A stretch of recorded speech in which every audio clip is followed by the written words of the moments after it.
name is Donovan, and I'm discussing the importance of carrying over the practice of usability testing into the mobile web sector.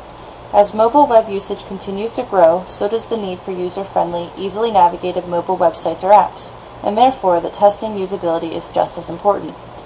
Wang, who studied user preferences between websites and mobile apps in Hong Kong, cited that the International Telecommunication Union reported that at the end of 2009, the mobile market in developed countries would reach on average about 116 subscriptions per 100 inhabitants.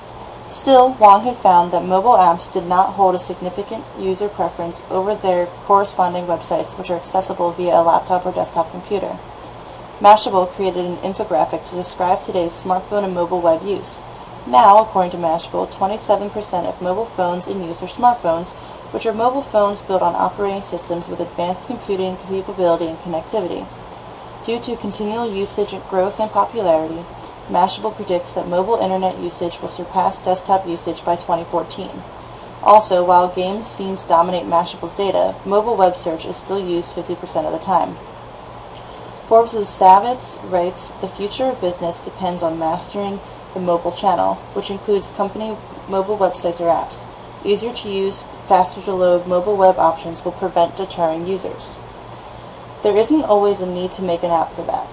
Some companies may find it better suited for the business to just create a separate mobile-friendly website or a website with responsive design, which is thought to create the optimum viewing experience when using a mobile device. Smashing Magazine's Surejo writes that as a mobile web usage constantly grows and evolves, so does the mobile user experience due to improved technology. Savitz writes that consumers don't necessarily wish to browse a mobile website the same way they sift through a website on a computer. They want an experience that is fast, convenient, relevant, and contextual. Another Smashing Magazine writer, Lawson, takes issue with the usability expert Jacob Nielsen. While Nielsen advises companies to have separate websites for computers and smartphones, Lawson argues that a completely separate mobile site may miss content that users want or need. Ultimately, he stresses that you never know better than your users what the content they want. Much like regular usability testing, it is important to test mobile websites or apps to see if they're user-friendly and easy to navigate and understand.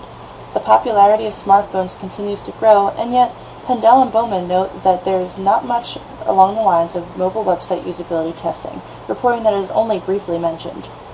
Even so, Pendel and Bowman write that the Pew Research Center reported that 52% of Americans aged 18 to 29 own smartphones, and of that 52%, 81% use their phones for internet and email access. Testing mobile website or app usability is just as important as testing websites viewed on a desktop or laptop computer.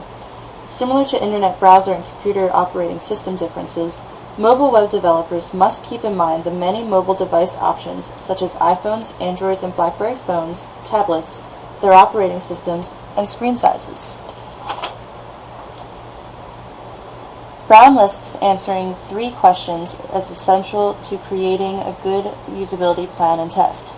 What do we want out of this test? How will we conduct the test? And what will we ask users during the test? However simple this may seem, Pendel and Bowman write that smartphones and other internet-capable mobile phones and tablets immediately complicate standard usability testing practices because potential processing power, wireless or data plan connection, on-screen keyboards, and other data entry methods contribute to user experience and impact usability testing. Developing personas is a key initial step in the usability process. Brown describes personas as a way to understand the target audience as well as prioritizing features and content. Surejo suggests categorizing personas in groups. He also says developing a mobile user experience that aligns with expectations of your target users can be achieved by involving representative users and their feedback through preliminary research and throughout the development and testing processes. Ask, why and how do they use a specific site or mobile device? What are the most used, important, and searched features on your site? Surejo also suggests that developers should ask themselves what value will these features add to the user's experience.